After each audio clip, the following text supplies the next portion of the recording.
E muito bom dia a você que acompanha o Facebook da Bariri Rádio Clube, facebook.com/Bariri Rádio Clube. Também a você que nos ouve através dos 570 AM da Clube. E hoje nós vamos falar um pouquinho mais sobre os impactos que o coronavírus vem causando no Brasil e no mundo, né? Hoje nós vamos falar um pouquinho sobre a questão do futebol. Todo mundo gosta de acompanhar o futebol, do seu time, do seu clube de coração, né? Acompanhar os jogos pela televisão, seja de seleções, enfim, e outros esportes também, né?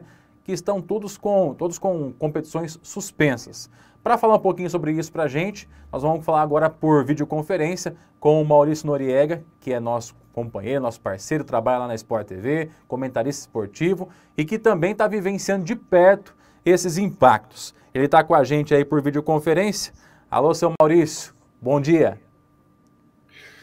Bom dia, Diego. Bom dia para os amigos ouvintes da Rádio Clube, meus queridos amigos de Bariri. Estamos aí para bater um papo sobre essa nova realidade. Maurício, uma realidade que pegou muita gente de calça curta, né? Você imaginava que fosse chegar da forma que chegou no futebol e outros esportes aqui, mundialmente falando, Maurício? Era previsto, né? Era previsto porque a gente tem acompanhado o comportamento da pandemia ao redor do mundo e alguns eventos foram específicos de esportes, né? De situações ocorridas em eventos esportivos, como o famoso jogo da Atalanta com Valência em Milão, que é chamado hoje de uma bomba virológica, né? Que teria ajudado a espalhar o vírus pela Itália. 45 mil pessoas num estádio de futebol, comemorando, gritando, abraçando, e depois saem todas juntas, vão para metrô, trem, táxi, ônibus, isso espalha mesmo. Então a gente esperava que isso fosse acontecer no Brasil e acho que as medidas foram tomadas aqui na hora certa em relação ao esporte. Ô Maurício, a gente sabe que a questão do esporte, vamos pegar o futebol, por exemplo, aqui no Brasil, ele envolve muito mais do que o torcedor não estar acompanhando o seu time. Ele envolve também, principalmente, questões financeiras, patrocinadores, o pagamento dos jogadores, enfim, todo um ciclo, uma engrenagem financeira que acontece e que permite que o futebol funcione. Com isso parado, como é que fica essas questões? Inclusive para as transmissões. Vocês aí da TV que também trabalham com isso, vendem as transmissões, como é que fica essa questão? É igual para todo mundo, tem que parar, não tem jeito. Não adianta a gente imaginar que o esporte, o futebol, seja uma bolha fora da realidade, né? Tá difícil para todo mundo, tem negócios aí parados, gente perdendo produção, gente com estoque grande que comprou, por exemplo, de produtos para Páscoa e não pode vender.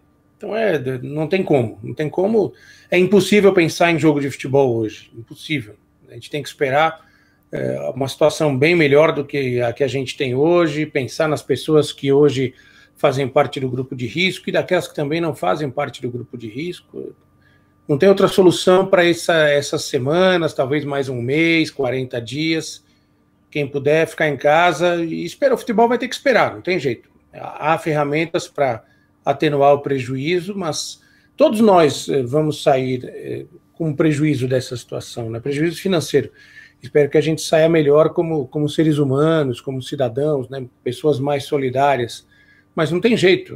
Você tem 1/3 do mundo hoje praticamente parado em casa. Isso vai ter um impacto em tudo, como está tendo um impacto violento no futebol.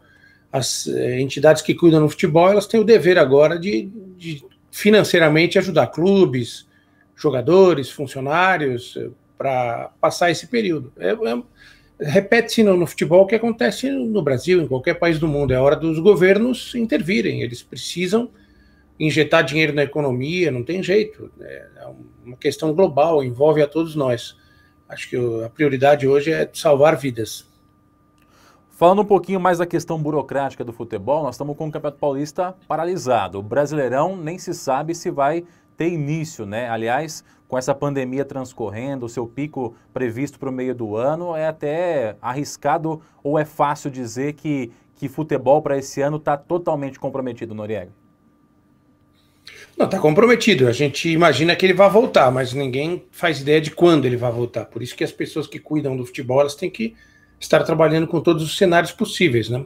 Tem férias decretadas aí da maioria dos clubes, até o meio de abril segunda, terceira semana de abril, os jogadores estarão em férias. Aí você tem que ver o período, eles voltam a treinar, eles vão precisar de quanto tempo, mas eles vão voltar a treinar sem saber quando vai ter jogo, quando vai ter campeonato, né? Eu acho que na melhor das hipóteses, sendo o mais otimista possível, a gente vai ter alguma coisa aqui em termos de campeonato em julho, mês 7, não junho, mês 6, julho, mês 7, e aí provavelmente ainda sem torcida nos estádios, e não sei, sinceramente, se alguns campeonatos estaduais vão acabar. Não faz sentido, nesse momento do calendário, que a gente, em julho, quando a gente já estaria com o campeonato brasileiro razoavelmente avançado, pensar em terminar campeonato estadual, a não ser onde os campeonatos estaduais sejam disputados por equipes que não tenham grandes compromissos no calendário nacional, né? Não vai ser fácil resolver isso aí.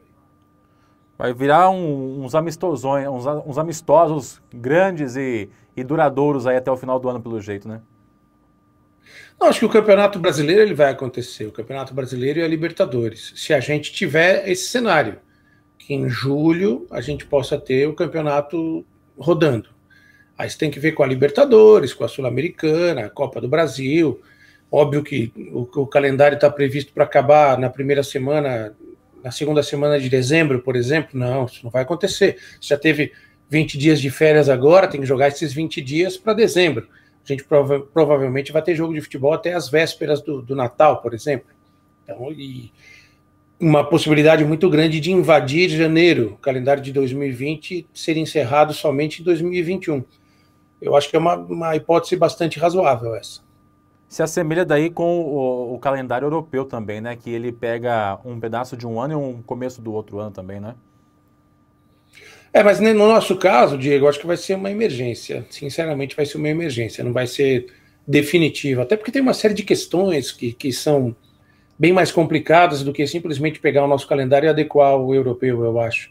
Tem a questão das férias dos jogadores, que são no final do ano aqui, e os jogadores gostam que as férias sejam no final do ano, porque elas coincidem com as férias escolares, eles podem ficar com os filhos, com a família. Nós temos aqui situações de pico de turismo também, no auge do verão, é muito difícil. Hotel, tudo isso fica bem complicado. Imagina como é que você vai pegar um cara que está em Porto Alegre e vai no dia 2 de janeiro jogar em Recife, por exemplo. O calendário, se a gente for adequar ao calendário europeu, tem que ser assim. Tem jogo na Europa, às vezes, no dia 1º do ano.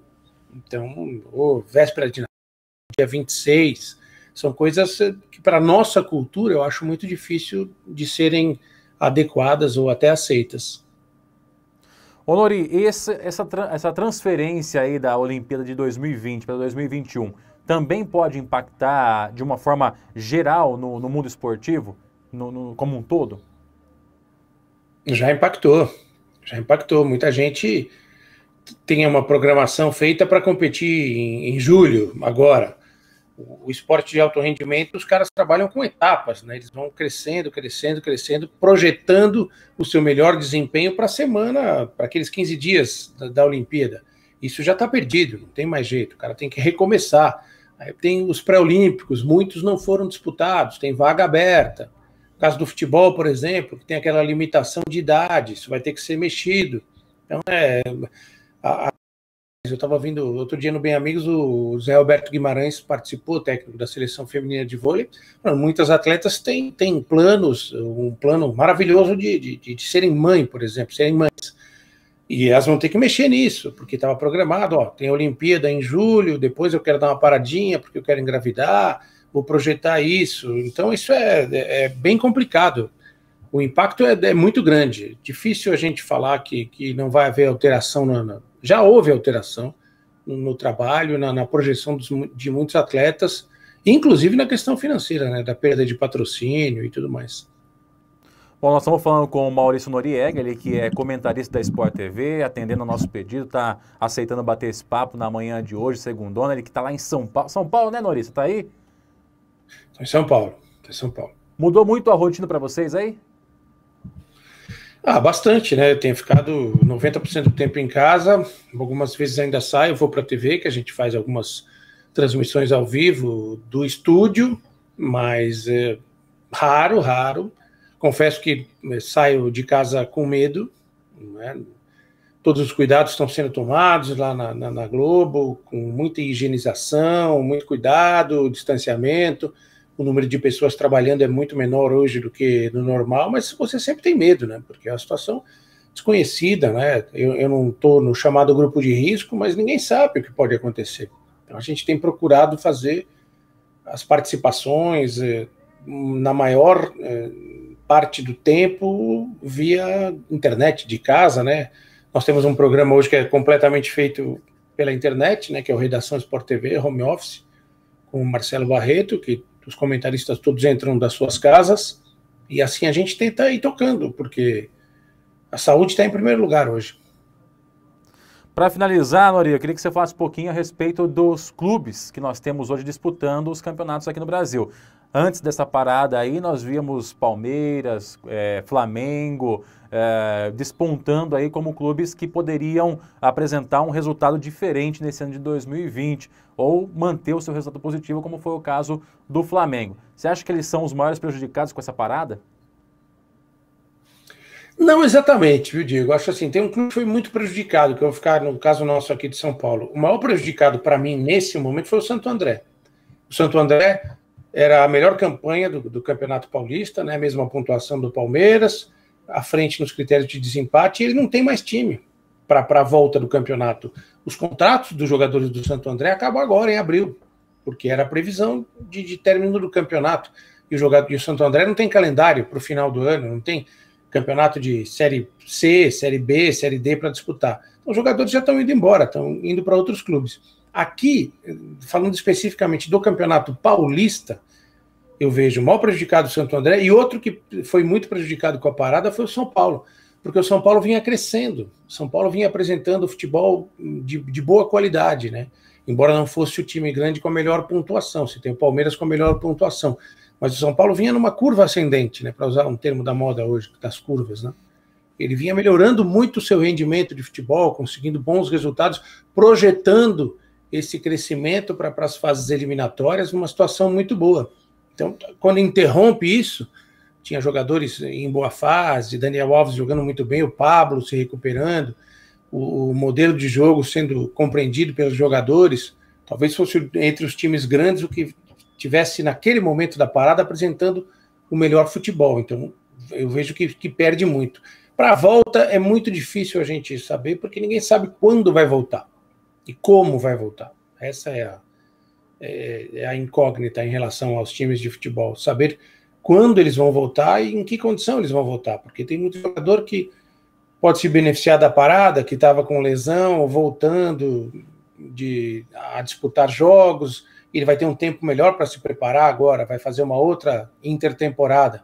Agora, outros jogadores que estavam no melhor momento, crescendo, fazendo gols, numa fase individual muito boa, eles vão perder, vão sentir falta de ritmo. E alguns times estarão modificados, né? Bastante modificados até, pelas questões de fim de contrato, jogador que está emprestado e tem que voltar para algum lugar, ou saídas, como eu falei aí no caso do Santo André, que vai praticamente perder o time todo. Seria justo encerrar o Campeonato Paulista da forma que está e premiar de cima para baixo aí os campeões, vice-campeão, rebaixamento? Justo talvez não, né? Porque não está escrito isso no regulamento, mas é uma situação de emergência, né? A gente está vivendo uma situação muito parecida com uma situação de guerra, né? Nós temos um estado de calamidade pública decretado no Brasil, né? Para a nossa geração, nunca houve nada parecido, né? Nós não enfrentamos pós-guerra, por exemplo, como a geração da minha avó, da minha querida vovó Olinda, enfrentou. Então, como muita gente que a gente tem na nossa querida Bariri hoje, vivos ainda, graças a Deus, que sabem o que foi o período de pós-guerra, né? Então, é muito, muito difícil a gente fazer qualquer projeção hoje em relação ao que vai acontecer com o futebol. O momento é da gente ter paciência, calma, todo mundo em casa. É difícil, é complicado, complicado. Tem negócios que vão sofrer, mas né, parece fácil falar, né? Mas na história da humanidade, de todos nós sabemos de empresários que quebraram e depois reconstruíram suas vidas, negócios que não deram certo e outros negócios que deram certo. O momento agora é a gente esperar mais um pouquinho para ver o que é possível, porque Realmente a gente vive um problema muito, muito grave no mundo todo.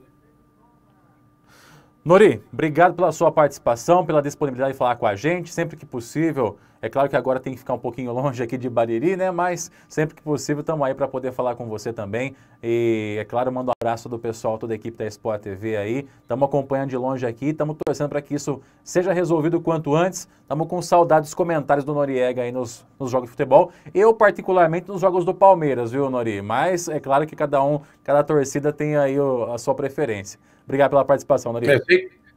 Eu sei que o Armando está com saudade dos jogos do São Paulo, por exemplo, mas vai voltar rapidinho. Para mim sempre é um prazer poder falar com todo mundo de Bariri, sinto muita saudade de todos, tenho contato com alguns amigos ainda por grupo de WhatsApp, a gente brinca, fala todo dia, a família também, os primos, tios que estão aí em Bariri. Eu sei que não está sendo fácil para ninguém, mas felizmente Bariri está com uma situação razoavelmente tranquila, né? Acho que o isolamento vai ajudar bastante para que a cidade possa passar sem grandes dramas por isso e retomar em breve, quem sabe, a vida normal, todo mundo junto. Tenho muito churrasco ainda para fazer aí em Bariri. Opa, tem sim. Em breve.